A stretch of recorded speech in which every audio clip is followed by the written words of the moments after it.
Howdy folks, big topic today, big topic. Let's just jump into it. If you're like me, and you are, then you all grew up loving the 1996 fantasy science fiction sports film Space Jam. And you probably grew up loving and idolizing 90s NBA and Michael Jordan. Now, my love for Michael Jordan was deep. This guy was my hero. In 4th grade, I wrote this man a letter telling him how great he was. And I even got a letter back, written by his publicist, I'm sure. But 4th grade me didn't know that shit, and I was so psyched, out of my mind. Air Jordan wrote back to me, man. Are you kidding me? I mean, Space Jam was my favorite frickin' movie. I would watch his airness ball with the Toon Squad all day with my older brother Michael and my mom. I mean, we loved this movie. To 90s kids, Michael Jordan could do no wrong. We bought his shoes. We ate at McDonald's. I only wear Hanes undershirts to this day. MJ practically made Gatorade what it was. If I could be like Mike, I'm gonna be like Mike.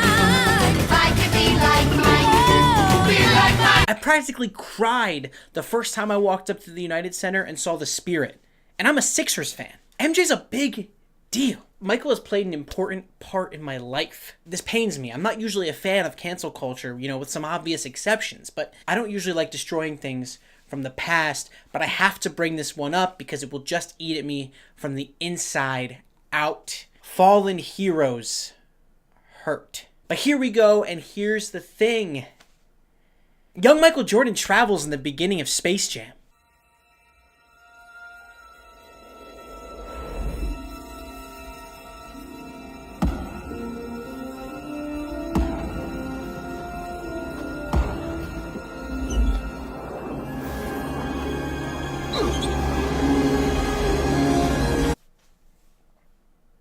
So it's clear to me here he takes 5 steps.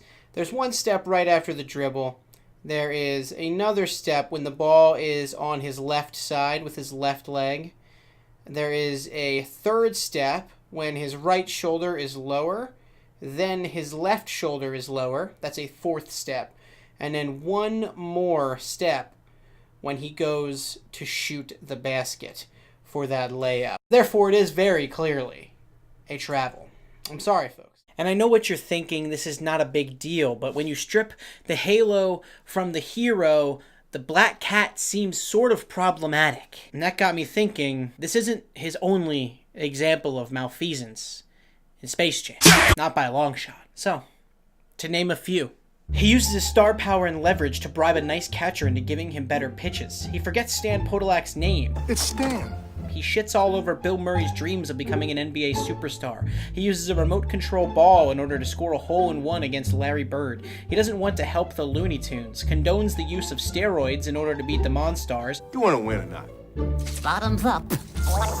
He commits a flagrant foul and defies the laws of man and anatomy just to dunk on the Monstars. Practically invents the phenomenon of minor league theme nights, something that is plaguing the world to this day. And I think this may be the biggest issue of all, but Michael Jordan cheats on his wife in Space Jam with his dog Charles. Folks, I don't like doing this. I don't like being this guy, but I think it's important for us to recontextualize all aspects of our childhood media. To look into our hearts and realize that just because we like something doesn't mean that it isn't problematic. And I think it's clear to all of us who grew up watching Space Jam that it's time to find a new idol. It's time to find a new basketball movie to put our hopes into. So can I suggest Thunderstruck?